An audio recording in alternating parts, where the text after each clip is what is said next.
감사합니다.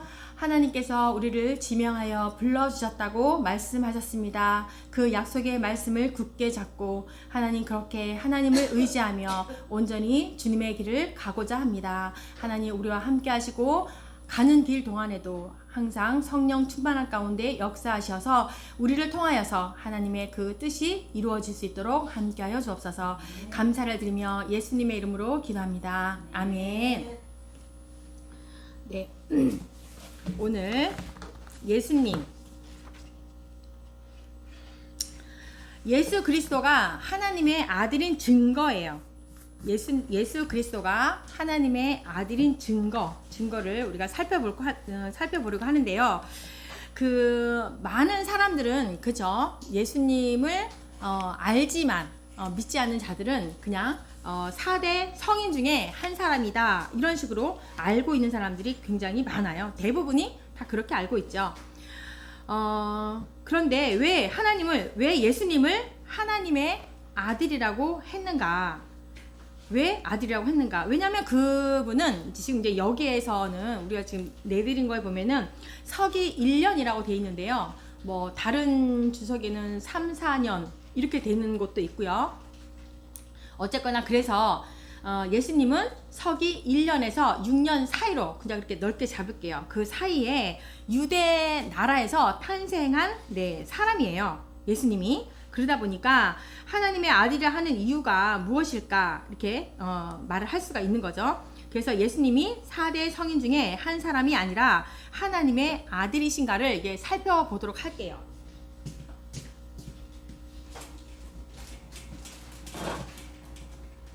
우리는 잘 알고 있죠. 우리는 하나님의 아들임을 너무 잘 알고 있지만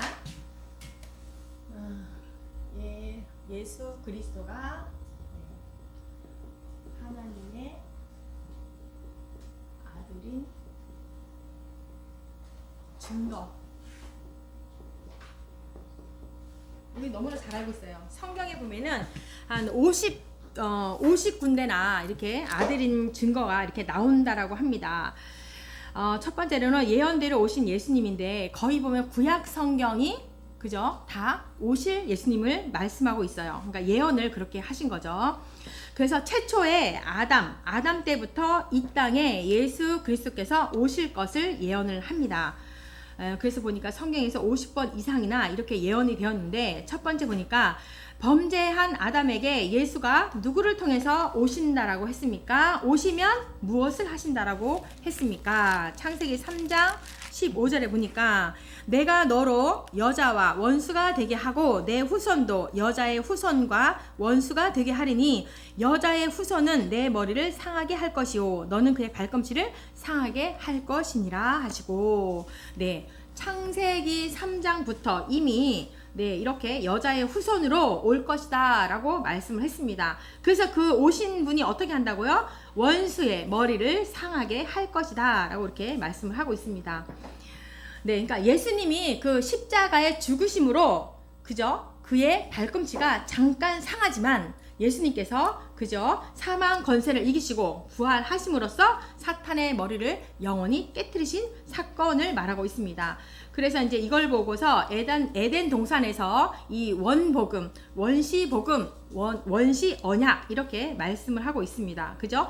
그러면 행위 언약은 어디에 있어요? 창세기 2장 16절과 17절에 있죠. 너희들이 선악을 알게 하는 나무의 열매를 먹지 마라. 먹는 날에는 반드시 죽으리라. 이것이 이제 바로 창세기 2장 16절에서 17절까지가 행위 언약이라고 할 수 있어요. 그 다음에 은혜 언약은 어느 부분에 있어요? 창세기 3장 21절에 있죠. 그 수치를 가려주기 위해서 그저 하나님께서 가죽옷을 지어서 입혀줍니다. 그래서 이제 그것을 죄인된 우리를 가려주기 위해서 하나님께서 가죽옷을 입혀주셨듯이 우리에게 죄인된 우리의 모습 가운데 예수님을 이 땅 가운데 보내주셔서 우리가 그렇게 그저 은혜 가운데 우리가 구원을 받게 되는 그러한 일들이 일어난 거죠. 그래서 창세기 3장 21절은 은혜 언약이라고 말씀을 하고 있습니다. 그래서 하나님은 아브라함에게 누구누구의 하나님이 되신다라고 하였는가? 창세기 17장에 보니까 17장 7절과 8절에 보면은 네, 내가 내 언약을 나와 너 및 내 대대 후손 사이에 세워서 영원한 언약을 삼고 너와 내 후손의 하나님이 되리라. 네, 너와 내 후손의 하나님이 되리라. 네, 아브라함에게 이렇게 말씀을 하셨습니다. 너와 내 후손의 하나님이 되리라. 누구의 씨로 천하 만민이 복을 받는다고 했으며 그 씨는 누구를 가리키고 있는가? 창세기 22장 그죠? 22장 11절에 보니까 18절에 보니까 또 내 씨로 말미암아 천하 만민이 복을 받으리니. 네, 내 씨로 말미암아 누구예요? 아브라함이죠. 아브라함의 씨로 말미암아 천하 만민이 복을 받으리니 이는 내가 나의 말을 준행하였음이니라 하셨다 하니라. 네, 아브라함으로 말미암아 이렇게 했다는 거죠. 그 다음에 갈라디아서 3장 16절 갈라디아서 3장 16절에 보면은 이 약속들은 아브라함과 그 자손들에게 말씀하신 것인데 여럿을 가리켜 그 자손들이라 하지 아니하시고 오직 한 사람을 가리켜서 그죠? 내 자손이라 하였으니 곧 그리스도시니라. 네, 한 사람을 가르쳐 복을 받게 될 것이다. 네, 그렇게 말씀을 하는데 이 100세 때 그죠? 아브라함에게 그 후손이 있었어요? 자손이 없었잖아요. 100세 때 겨우 이삭 하나뿐이었어요. 그 전에 이제 이스마엘은 당연히 있었지만 하나님께서 약속한 그 자녀는 이렇게 100세 때 얻은 이삭 하나밖에 없었단 말이에요. 그런데 영적으로 바라볼 때 아브라함의 그 믿음의 후손들은 당연히 전 세계에 하늘의 별처럼 번성했다라는 것을 알 수가 있어요. 그래서 이제 그 비유로 말씀한 건데요. 창세기 13장 16절에 보시면 창세기 13장 16절에 보면은 그 후손들을 가리켜서 이렇게 번성할 것이다 라고 예언을 한 부분이 있어요. 비유로 13장 16절에 내가 내 자손이 땅의 티끌같이 하리니. 네, 자손이 땅의 티끌같이 하겠다라고 이렇게 비유로 이렇게 말씀하셨어요. 그 다음에 창세기 15장 5절 15절에는 그를 이끌고 밖으로 나가 이르시되 하늘을 우러러 무별을 셀 수 있나 보라. 하늘의 무별처럼 후손들을 또 이렇게 표현했어요. 하늘의 무별처럼 후손들이 이렇게 크게 번성할 것이다 라는 것을 약속을 했다는 거예요. 그 다음에 창세기 22장 17절에 창세기 22장 17절에 내가 내게 큰 복을 주고 내 씨가 크게 번성하여 하늘의 별과 같고. 네, 그리고 바닷가의 모래와 같게 하리니. 모래와 같게 바닷가의 모래와 같이 너희 후손들은 아브라함의 후손들은 크게 번성할 것이다. 이렇게 비유로 약속을 이렇게 하셨다는 거죠. 실제로는 이삭뿐이었지만 영적으로 바라봤을 때는 이렇게 하나님께서 약속하신 대로 다 전 세계에 아브라함의 믿음 안에 있는 모든 자들이 이렇게 후손이 되는 거예요. 네, 누구의 씨로 제가 이걸 했죠? 네, 그 부분을 보니까 그러네요.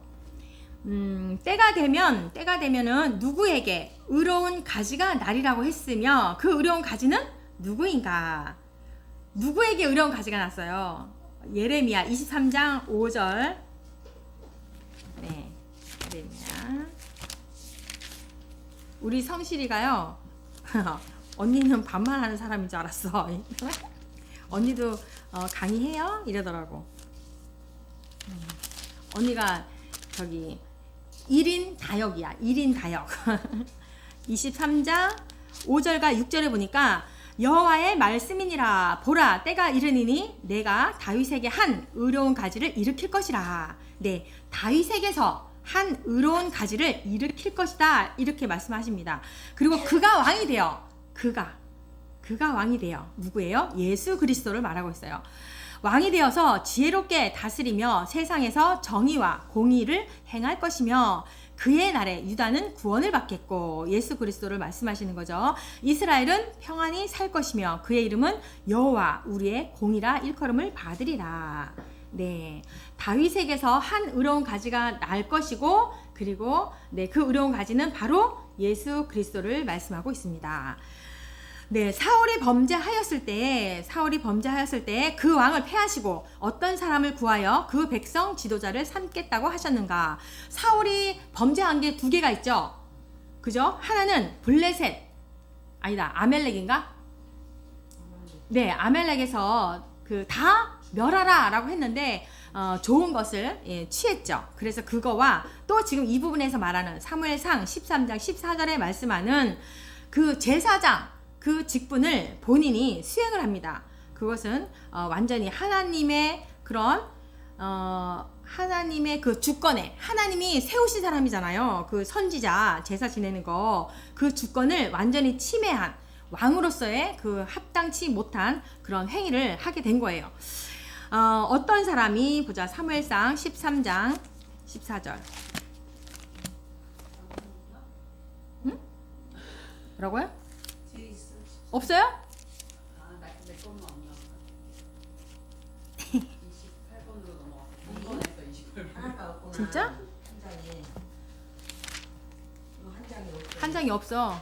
잠깐만 있어봐요. 사무엘상. 아직 뭘 빼먹었지? 페이지가 딱 떨어졌어? 네, 여기 한 장이 없나? 이게 또 바뀐 거 아니에요 혹시? 그래서 내가 아무리 뒤져봤어.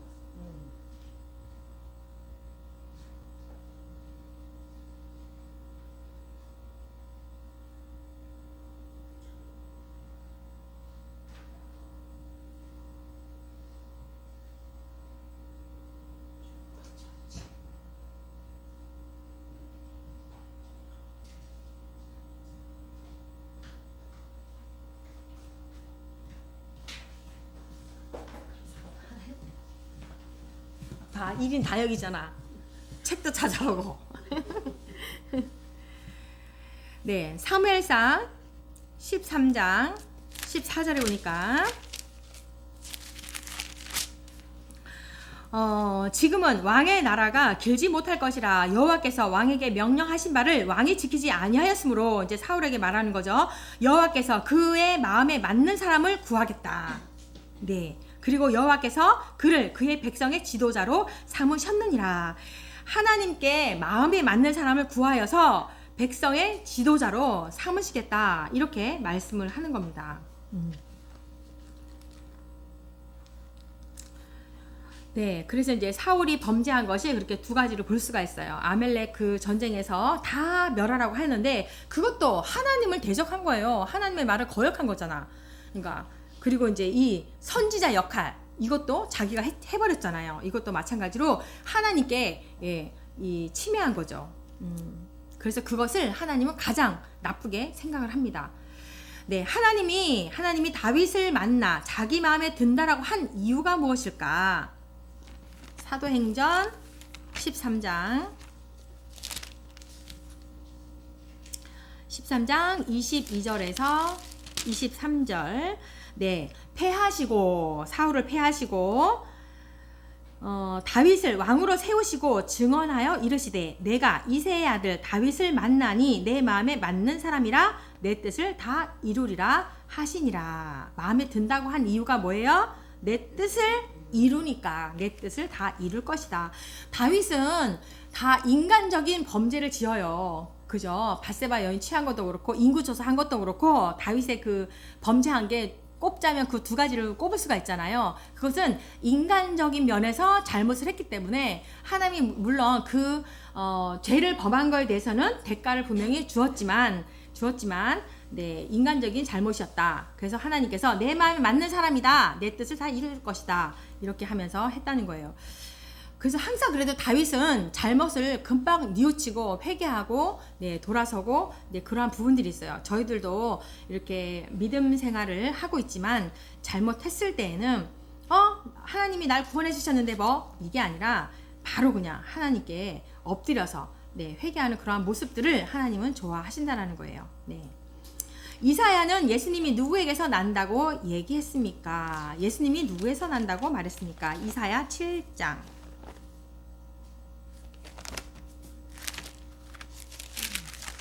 7장 14절입니다. 네. 그러므로 주께서 친히 징조를 너에게 주실 것이라. 보라, 처녀가 잉태하여. 네. 보라, 처녀가 잉태하여 아들을 낳을 것이요. 그의 이름을 임마누엘이라 하리라. 네. 처녀가 잉태하여서 아들을 낳을 것이다. 라고 이사야가 이렇게 예언을 했어요.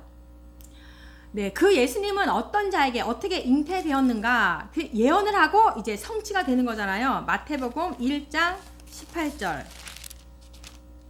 네, 예수 그리스도의 나심은 이러하니라. 그의 어머니 마리아가 요셉과 약혼하고 동거하기 전에 성령으로 잉태된 것으로 나타났더니, 네, 동거하기 전에 성령으로 잉태되었다라고 이렇게 말씀하고 있어요. 그 다음에 누가복음 1장 31절에서 38절에도 보면은 누가복음이 굉장히 상세하게 세밀하게 우리가 다른 사복음서에서 보지 못하는 그 부분이 누가복음에 굉장히 상세하게 설명이 되어 있는 게 되게 많더라고요. 누가복음 우리 저기 대신해서 누가복음 저희가 했잖아요. 네. 상세하게 잘 나와 있어요.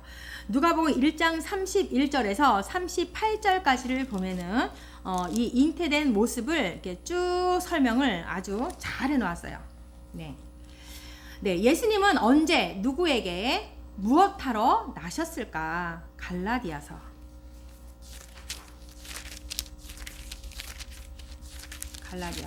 4장 4절 말씀. 네, 때가 참에 하나님이 그 아들을 보내사 여자에게서 나게 하시고 율법 아래에 나게 하신 것은 6절까지요. 율법 아래에 있는 자들을 속량하시고, 네, 여자에게서 나게 하시고 율법 아래에 나게 하신 것은 율법 아래에 있는 자들을 속량하시기 위해서. 네, 그리고 우리로 아들의 명분을 얻게 하려 하심이라. 6절 말씀. 너희가 아들이므로 하나님이 그 아들의 영을 우리 마음 가운데 보내주셔서 아빠 아버지라고 부르게 하셨느니라. 네. 여자에게서 나게 하시고 율법 아래 있는 자들을 속량하게 하시고 그리고 아들의 영을 우리 가운데 보내주셔서 아빠 아버지라고 부르게 하셨다는 거예요. 네. 예수님이 어디에서 나실 것이라고 하셨는가 또 예언 부분이잖아요. 미가서 5장 2절.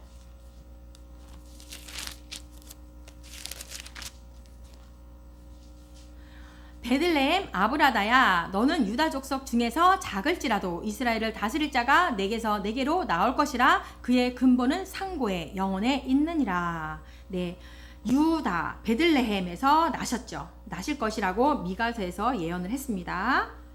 네, 그러니까 이 미가가 사역한 때는요 언제예요?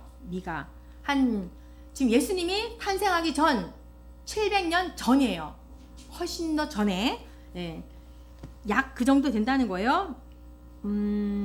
미가야 선지자가 이 사역한 때가 BC 742년에서 687년경 이렇게 돼 있거든요. 네, 그러니까 약 700년 전에 이미 이렇게 예언을 했다는 거예요. 유다 베들레헴에서 나실 것이다 라고 예언을 했어요. 그 다음에 예수님이 어디에서 나셨어요? 마태복음 2장 1절. 이제 이건 또 이루신 거죠. 마태복음. 네, 유대 베들레헴. 헤롯 왕 때에 예수께서 유대 베들레헴에서 나심에, 네, 700년 이전에 벌써 이렇게 미가 선지자가 예언을 했는데 이렇게 그 이후에 성취되는 것을 볼 수가 있어요. 그렇기 때문에 예수 그리스도는 하나님의 아들인 증거를 이렇게 밝혀주고 있다라는 거죠. 그 다음에 이사야서 7장 14절 볼까요? 이사야서 7장 14절. 네.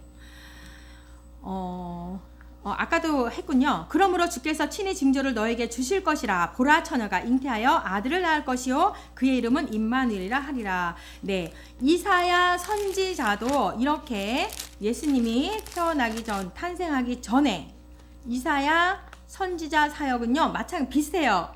그 미가하고 740년에서 681년경에 사역을 했거든요. 마찬가지로 이사야도 이 예수님께서 유대 베들레헴에서 태어나실 것을 탄생하실 것을 이렇게 예언을 했다는 거예요. 예수님 탄생시 몇 살 난 어린이들을 살해했습니까? 2살부터 그 아래까지 했지요.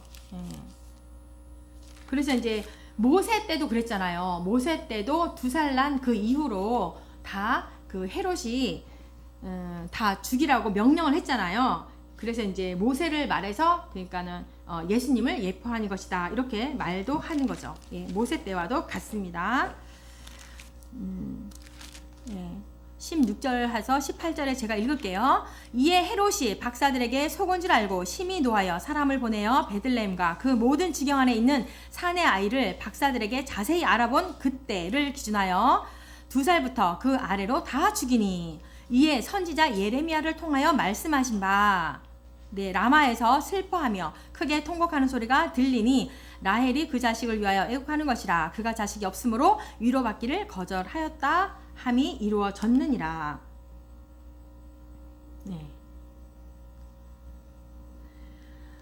예레미야는 이때의 학살 사건을 어떻게 표현했습니까?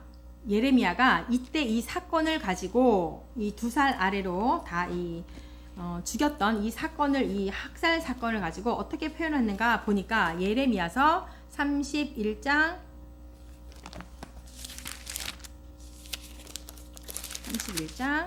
15절 보니까요. 여호와께서 이와 같이 말씀하시니라. 라마에서 슬퍼하며 통곡하는 소리가 들리니 라헬이 그 자식 때문에 애곡하는 것이라. 그가 자식이 없어져서 위로받기를 거절하는도다. 예레미야서 이렇게 말을 하는데 마태복음 우리 아까 좀 전에 읽었죠? 마태복음 2장 16절에서 18절. 그러니까 라헬이 자기 자식을 위해서 통곡한다라는 이 본절을 가지고 나중에 이 마태가 이렇게 말을 하는 거예요. 2장 16절에서 18절에 이렇게 말을 하는 거예요. 헤롯에 의해서 자식들을 잃은 베들레헴의 어머니의 그 통곡하는 소리에 이 적용을 시켰다는 거예요. 그 인용을 해서 마태가 그렇게 했다는 거죠.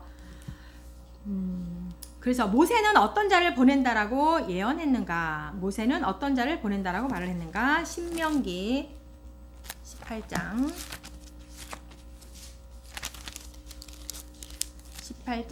15절에서 18절인데요. 내 하나님 여호와께서 너희 가운데 내 형제 중에서 너를 위하여 나와 같은 선지자 하나를 일으키리니 너희는 그의 말을 들을지니라. 이것이 곧 내가 총회의 날에 호렙산에서 내 하나님 여호와께 구한 것이라. 곧 내가 말하기를 내가 다시는 내 하나님 여호와의 음성을 듣지 않게 하시고 다시는 이 큰 불을 보지 않게 하소서. 두렵건대 내가 죽을까 하나이다 하매. 17절 보니까 여호와께서 내게 이르시되 그들의 말이 옳도다. 18절 내가 그들의 형제 중에서 너와 같은 선지자 하나를 그들을 위하여 일으키고 내 말을 그 입에 두리니 내가 그에게 명령하는 것을 그가 무리에게 다 말하니라. 선지자 어떤 자를 보낸다고 했어요? 너와 같은 선지자 하나를 일으킬 것이다. 모세가 예언했다는 거예요. 이때 선지자 하나를 보낼 것이다. 그리고 사도행전 그랬더니 사도행전 3장 20절 또 주께서 너희를 위하여 예정하신 그리스도 곧 예수를 보내시리니 하나님이 영원전부터 거룩한 선지자들의 입을 통하여서 그 선지자들의 입을 통하여서 예정하신 그리스도 예수를 보내겠다.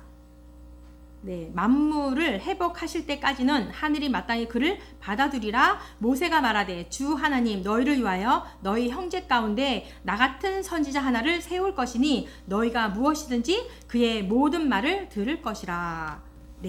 너희를 위해서 예정한 그리스도 예수를 보낼 것이다. 이렇게 말씀하신 거예요. 예수님이 오시면 무엇 할 거라고 예언했어요? 예수님이 오시면 무엇을 하실 것이다. 이사야 61장 우리가 너무나 잘 알고 있는 이야기. 주 여호와의 영이 내게 내리셨으니 이는 여호와께서 내게 기름을 부으사 가난한 자에게 아름다운 소식을 전하게 하려 하심이라. 나를 보내사 마음이 상한 자를 고치고 포로된 자에게 자유를, 갇힌 자에게 노임을 선포하고, 여호와의 은혜의 해 우리 하나님의 보복의 날을 선포하여 모든 슬픈 자를 위로하되. 네, 예수님께서 이러한 일들을 하기 위해서 오실 것이다 라고 예언을 했다는 거예요. 네, 그러면서 이제 누가복음 4장에도 이 말씀을 인용을 하죠. 예수님께서 누가복음 4장 16절에서 18절, 예수께서 그가 자라나신 곳 나사렛에서, 나사렛 동네, 본인의 동네 나사렛에 이르사 안식일에 늘 하시던 대로 회당에 들어가사 성경을 읽으려고 하심이 첫 설교를 하시는데요. 선지자 이사야 글을 드리거늘 책을 펴서 이렇게 기록된 대로 찾으시니 곧 똑같이 말씀하는 거예요. 이사야 61장에서 말하는 것처럼 주의 성령이 내게 임하셨으니 이는 가난한 자에게 복음을 전하게 하시려고 내게 기름을 부으시고 나를 보내사 포로된 자에게 자유를, 눈먼 자에게 다시 보게 함을 전파하며 눌린 자를 자유롭게 하고 주의 은혜의 해를 전파하게 하려 하심이라. 이렇게 말씀하는 거예요. 이렇게 이제 이사야 선지자가 예언한 것을 그대로 읽으면서 바로 예수님 그 자신이 구약의 선지자들이 그런 예언한 그 메시아다라는 것을 말씀하는 거예요.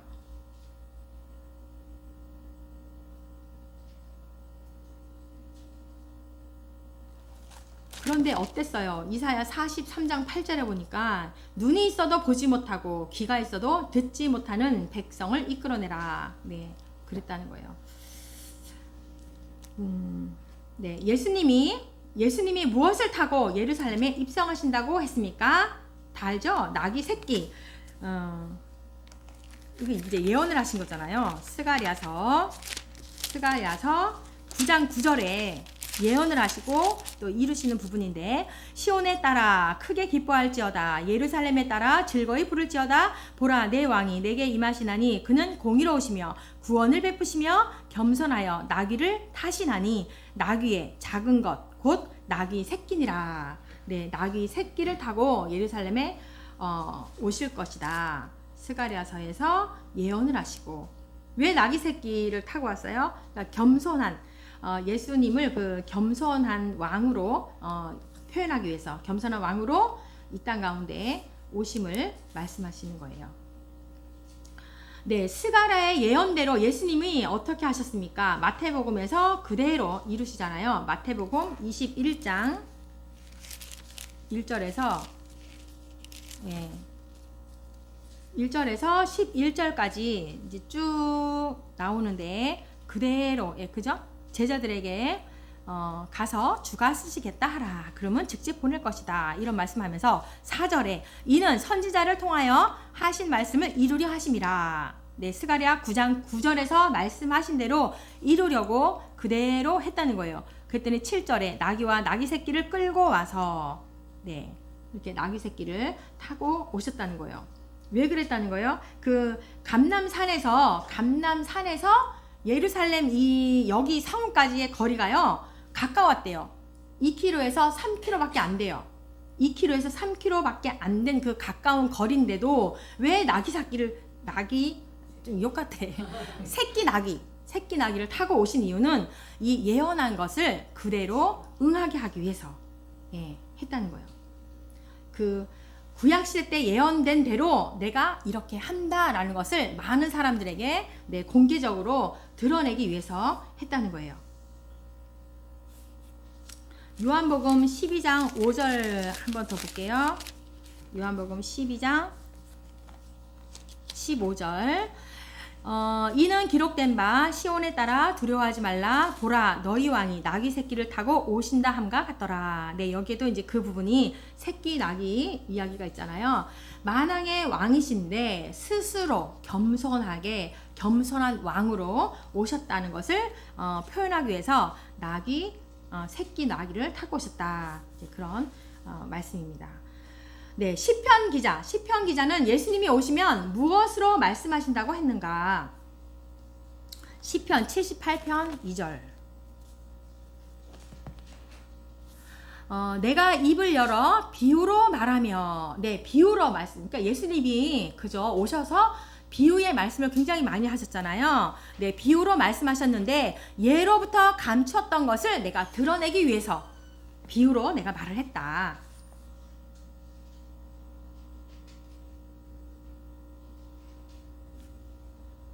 이렇게 이제 구약 시대 때 예수님 오실 것을 수도 없이 예언을 했지만 사람들이 잘 모르니까, 눈이 있어도 보지 못하고, 그죠? 그러한 상황이니까 비유로 너희들이 쉽게 받아들일 수 있도록 비유로 말씀했다라는 거예요. 네, 그러면서 예수님이 오셨을 때 무엇으로 말씀하셨는가? 마태복음 13장 34절, 네, 35절.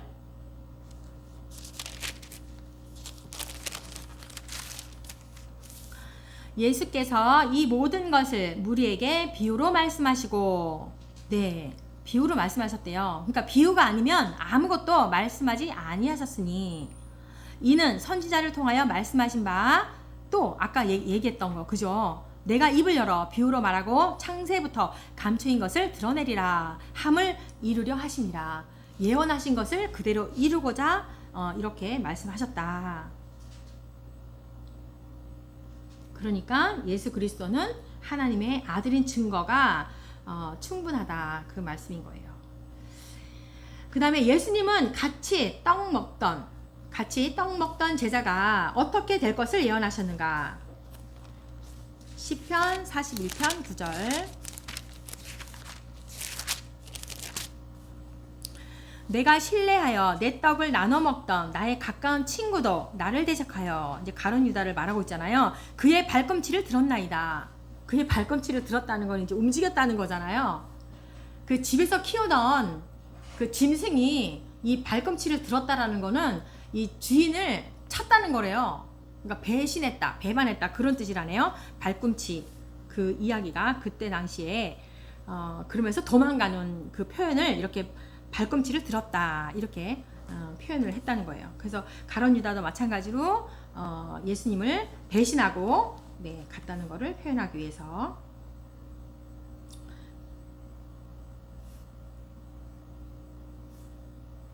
그래가지고 이제 요한복음, 네, 13장 18절.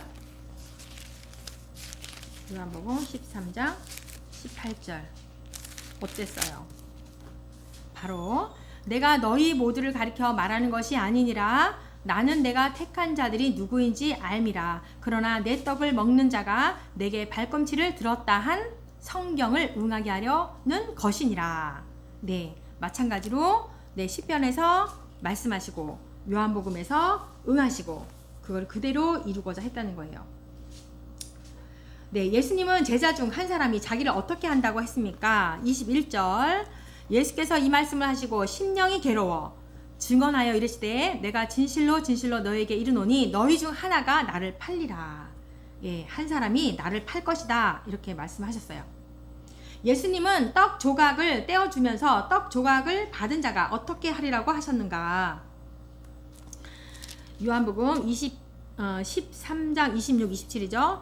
예수께서 대답하시되 내가 떡 한 조각을 적셔다 주는 자가 그니라 하시고 곧 한 조각을 적셔서 가롯 시몬의 아들 유다에게 주시니 조각을 받은 후 곧 사탄이 그 속에 들어간지라. 이에 예수께서 유다에게 이르시되 내가 하는 일을 속히 하라 하시니. 네.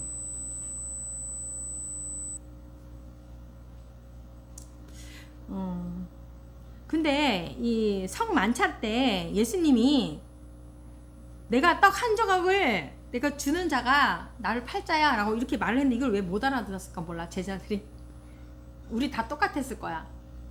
못 알아들었을 거야. 우리는 이걸 딱 보니까 알 것 같은데 몰랐을 거예요. 야, 그러니까 전혀. 또 그 행정을 맡았다 그랬잖아요. 그러니까 더 믿었을 것 같아. 설마도 그런 생각도 안 했을 거야 아마. 네. 그러니까 네, 스가랴는 예수님이 얼마에 팔릴 것을 예언했는가. 네, 스가랴에서 이미 예언을 했어요. 스가랴 선지자가 스가랴 은 30인지는 알지만 찾아보면 11장 12절. 네. 내가 그들에게 이르되 너희가 좋게 여기거든 내 품삯을 내게 주고 그렇지 아니하거든 그만두라. 그들이 곧 은 30개를 달아서 내 품삯을 삼은지라. 네. 은 30개로 내 품삯을 삼은지라. 네. 이렇게 팔 것이다 라는 것을 네, 예언을 했다는 거예요. 은 30으로 무엇을 산다고 예언했는가? 13절에 보니까 여호와께서 내게 이르시되 그들이 나를 헤아린 바 그 삭을 토기장에게 던지라 하시기로 내가 곧 그 은 30개를 여호와의 전에서 토기장에게 던지고, 예, 토기장에게 던졌다라고 이제 이렇게 예언이 되어 있는데요. 마태복음 27장 7절.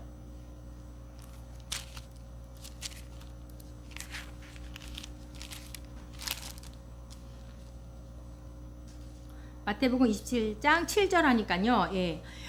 의논한 후에 이것으로 토기장에 밭을 사서 나그네의 묘지를 삼았으니, 네, 이 토기장에 밭을 샀다는 거예요. 그 말이 스가랴 아까 전에 토기장에 던지라, 그 말이 토기장에 밭을 샀다는 건데, 그래서 이것을 나중에는 피밭이라고 이름을 붙였대요. 피밭.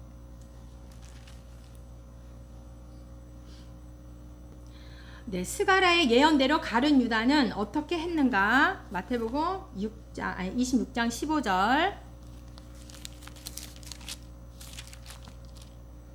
내가 예수를 너에게 넘겨주리니 얼마나 주려느냐 하니 그들이 은 30개를 달아주거늘. 네, 은 30개로 예수님을 넘겨줍니다. 돈에 대한 탐욕, 행정을 맡다 보니까 돈에 대한 탐욕이 스물스물 생겼나 봐요. 예, 돈으로 무엇을 샀다고요? 마태복음 27장 7절에 토기장에 밭을 사서 나그네의 묘지를 삼았다. 토기장에 밭을 사서 나그네의 묘지를 삼았다. 네. 이사야는 예수님이 십자가로 어떻게 할 것을 예언했는가?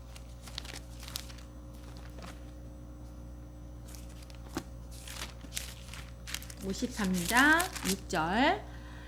우리는 다 양 같아서 그릇 행하여 각기 제 길로 갔거늘 여호와께서는 우리 모두의 죄악을 그에게 담당시키셨도다. 네, 이사야 선지자가 이렇게 말을 했잖아요. 네, 예수님이 그 십자가로 우리의 모두의 죄악을 예수님께 담당시키셨대요.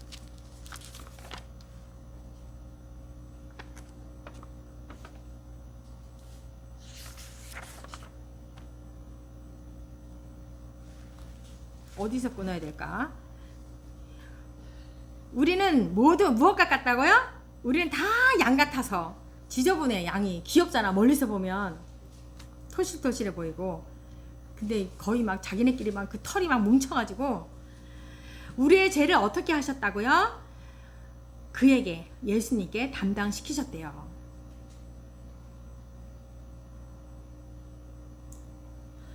네, 예수님이 죽임 당하는 것을 유대인들은 어떻게 생각했는가? 아이고, 어떻게 생각했다는 거예요? 그는 실로 우리의 질고를 지고 우리의 슬픔을 당하였거늘 우리는 생각하기를 그는 징벌을 받아 하나님께 맞으며 고난을 당한다 하였노라. 네, 그냥 징벌을 받아서 하나님께 맞고 고난을 당한다. 그렇게 유대인들이 말을 했다는 거예요. 예수님은 십자가를 지실 때 어떻게 하실 것을 예언합니까? 네, 7절 말씀. 그가 곤욕을 당하여 괴로울 때에도 그의 입을 열지 아니하였으며 마치 도상으로 끌려가는 어린 양과 털 깎는 자 앞에서 잠잠한 양같이 그의 입을 열지 아니하였도다. 네, 곤욕을 당하고 그 털이 깎이고 하는데도, 예, 입을 열지 아니하셨어요. 입을 열지 아니하셨다. 그 외국에 보니까 이제 양 키우는 목장을 보니까요, 그 털 때문에 막 힘들더라고요. 그래서 털 깎는 기계가 있어요. 팔다리를 딱 이렇게 묶고 그 양이 휙 지나가니까 그 털이 다 깎이더라고요. 그 신기하대요. 그 순회 그런 걸 보면 양이 발버둥 안 치고. 예수님께서는 그러한 곤욕과 괴로울 때도 전혀 입을 열지 아니하였다는 거예요. 왜요? 예수님은 법정에 끌려갔을 때 어떻게 하셨는가? 바로 이 마태복음 27장 12절과 14절 말씀처럼 대제사장들과 장로들에게 고발을 당하되 아무 대답도 아니하시는지라. 아무 대답도 안 하셨어요. 이에 빌라도가 이르되 그들이 너를 쳐서 얼마나 많은 것으로 증언하는지를 듣지 못하느냐 하되 한마디도 대답하지 아니하시니 총독이 크게 놀랐대요. 아무 대답도 아니하셨어요. 예수님을 끌고 갈 때 저들이 어떻게 했습니까? 27. 네, 이에 총독의 군병들이 예수를 데리고 관정 안으로 들어가서 온 군대를 그에게 모으고 그의 옷을 벗기고 홍포를 입히고 가시관, 면류관 그 머리에 씌우고 갈대를 그 오른손에 들리고 네, 그 앞에서 무릎을 꿇고 희롱을 했어요. 희롱을 했어. 그러면서 유대인의 왕이여 평안할지어다 이렇게. 그러면서 침을 뱉고 갈대를 빼앗아 그의 머리를 쳤어요. 희롱을 다한 후에 홍포를 벗기고 그의 옷을 입히고 십자가에 못 박으려 끌고 갔어요.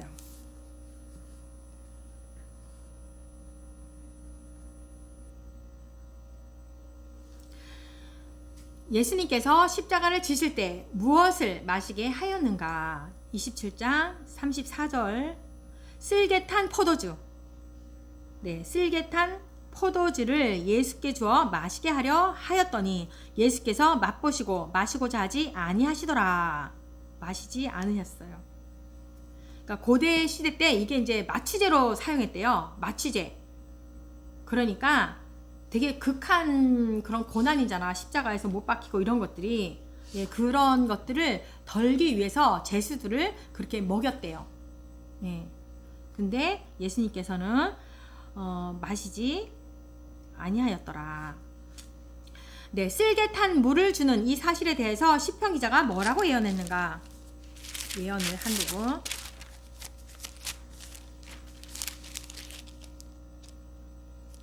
시편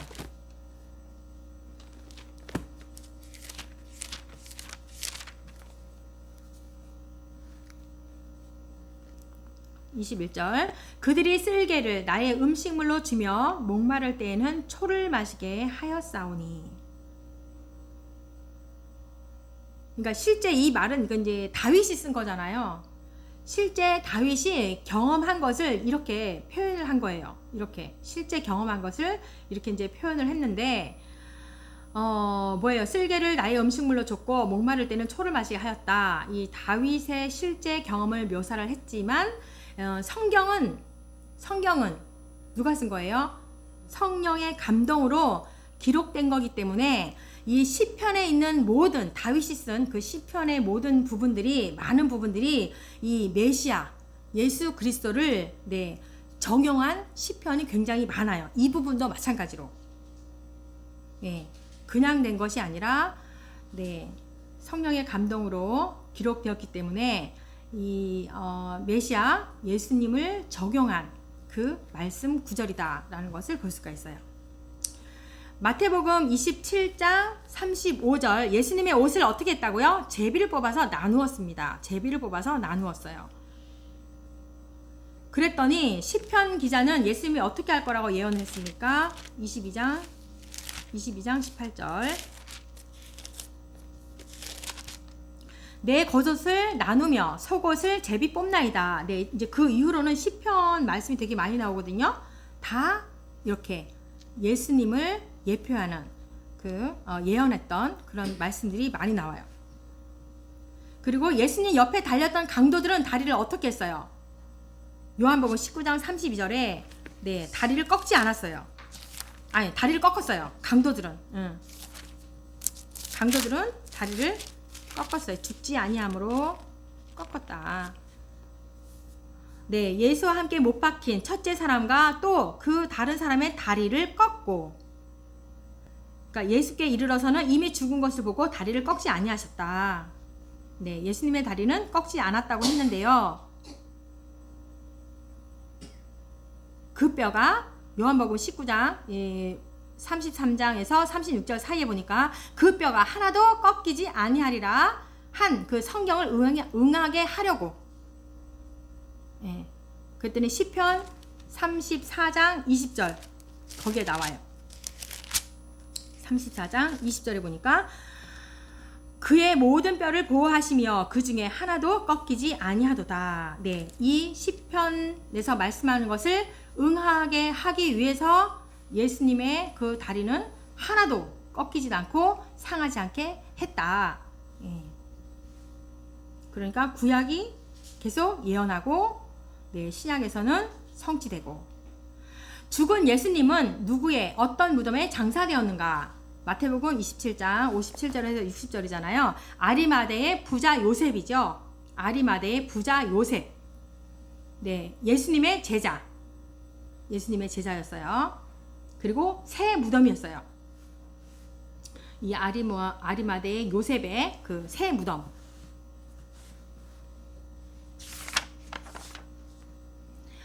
이사야는 예수님이 어떤 자의 무덤에 장사될 것을 예언하는가. 이사야에도 또 이렇게 예언을 했어요. 53장 9절.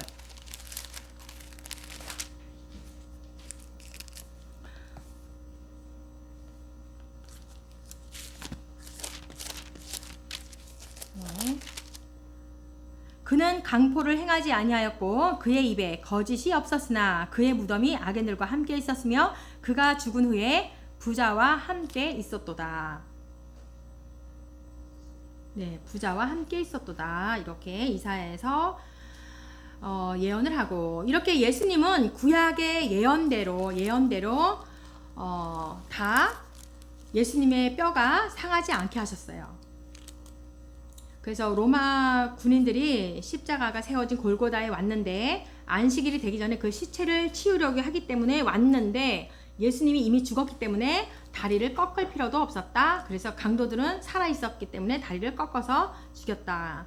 어떻게 이렇게 될 수 있었을까? 이것은 다 예언 그대로 응하게 되기 위해서. 예. 그래서 예수님은 구약에 말씀하신 대로 예언대로 오셨다는 걸 알 수가 있어요. 그러니까 우리가 뭐 아까 스가랴 또 이사야 이런 분들을 통해서 700년 전에 예언이 됐구나 라는 거지만, 모세 때도 있었죠. 모세. 그러니까 4000년 전, 뭐 3000년, 2000년, 700년, 500년 전 다, 예, 그 예언이, 아주 가까운 예언도 예수님이 나시기 전, 다 몇백 년 전에 다 예언을 한 것이 다 예수님 당시 때 다 이루어진 거예요. 그냥 마저 다 할게요. 네, 시편 기자는 예수님의 부활에 대해서 무엇이라고 했는가? 시편 16편.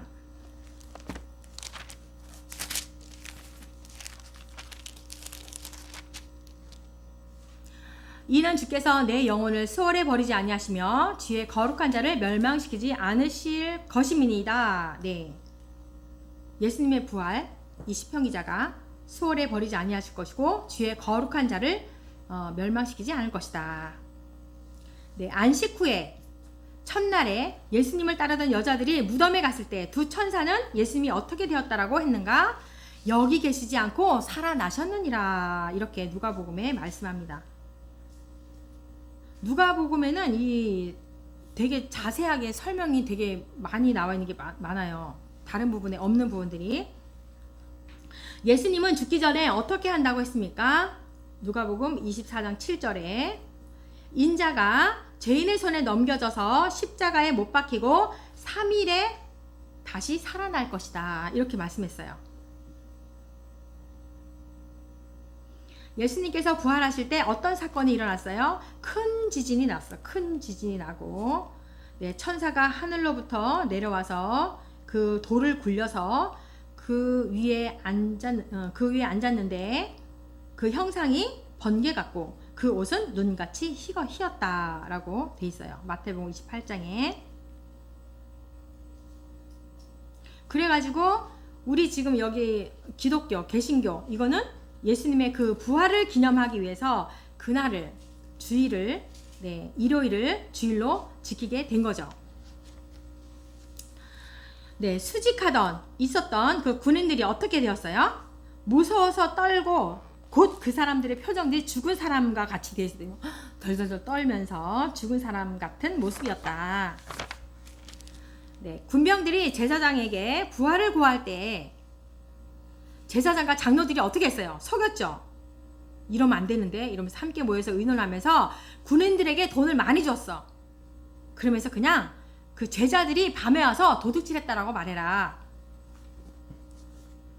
거짓말을 시켰어요. 그래서 결국은 돈을 주고 본 것을 막으려고 했으나 그 말이 어떻게 되었어요? 이게 숨겨져야 되잖아 원래. 근데 지금 다 밝히고 있잖아요. 이 말이 지금까지도 유대인 가운데서도 두루 퍼졌어요. 이 말이 제사장과 장로들이 돈을 줘가지고 거짓말한 것이 다 퍼졌다는 거죠. 네, 시편 기자는 살아난 예수님이 어떻게 하실 것이라고 예언했는가? 시편 68편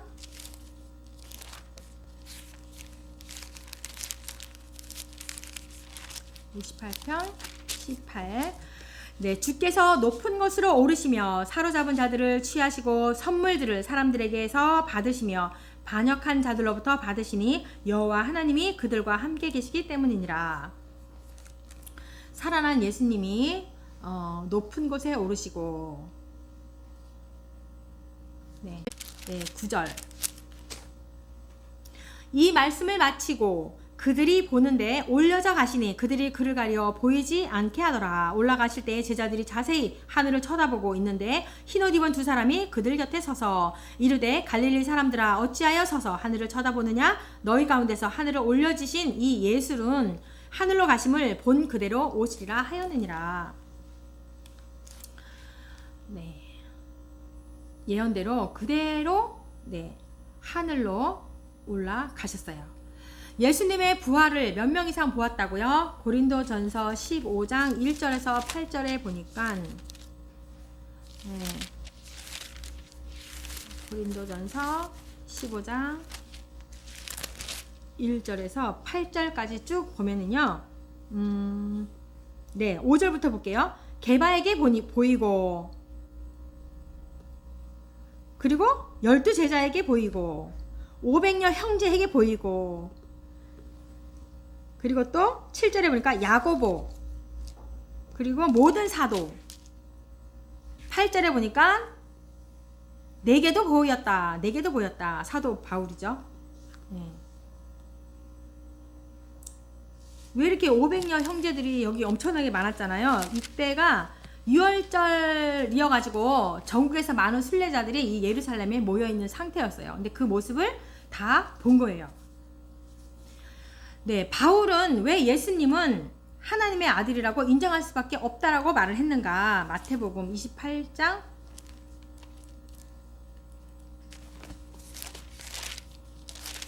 4절과 6절 지키던 자들이 그를 무서워하며 떨며 죽은 사람과 같이 되었더라. 천사가 여자들에게 말하여 이르되 너희는 무서워하지 말라. 십자가에 못 박히신 예수를 너희가 찾는 줄을 내가 아노라. 그가 여기 계시지 않고 그가 말씀하신 대로 살아나셨느니라. 와서 그가 누우셨던 곳을 보라. 예수님께서 말씀하신 대로 살아나셨다. 그래서 하나님의 아들이다. 로마서 1장 4절 그게 이제 사도 바울이 말한 거죠. 로마서 1장 8절. 1장 4절. 성결의 영으로는 죽은 자들 가운데서 부활하사 능력으로 하나님의 아들로 선포되셨으니 곧 우리 주 예수 그리스도시니라. 죽은 자들 가운데서 부활하사 능력으로 하나님의 아들로 선포되셨고 곧 우리 주 예수 그리스도시니라. 네, 그래서 이제 사도 바울은 예수님은 하나님의 아들이다라고 했다는 거예요. 네, 그래서 지금 계속 구약과 신약을 오가면서 예언한 것과 이제 성취된 것을 다 비교하면서 우리가 살펴보았어요. 이렇게 지금 우리가 52번까지 했거든요. 네, 이렇게 50여 가지가 다 하나도 틀리지 않고 예언한 그대로 이제 응했다라는 것을 알 수가 있어요. 그러면서 한 가지 더 보면은요, 이 예수님의 제자들 12명 있잖아. 따라다녔던 그 제자들이 이때까지만 해도 그냥 정치적인 자기네를 구원해줄 그 메시아로만 봤어요. 예수님을. 그런데 언제부터?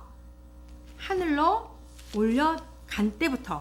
그게 누가복음 24장에 있어요. 누가복음 24장 50절에서 53절까지 있거든요.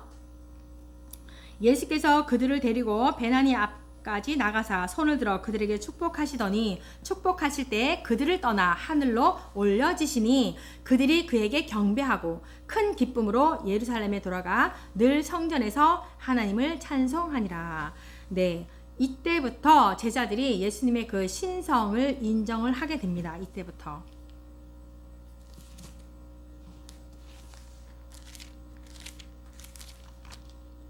누가복음 24장 그죠? 50절에서 53절까지 그 부분이 있고 사도행전 네, 1장 10절에서 네, 11절 우리가 좀 전에 읽었던 부분 같아요. 그죠? 네. 이 모습을 보면서 네, 제자들이 예수님의 이 신성을 하나님의 아들이시고 신성이심을 인정했다라는 거죠. 네, 사도행전 1장 10절부터 16절까지. 네, 여기까지입니다. 기도합니다. 하나님 감사합니다. 오늘 저희들이 다 특별히 예수 그리스도가 하나님의 아들인 증거를 우리가 성경을 통하여서 우리가 알아봤습니다.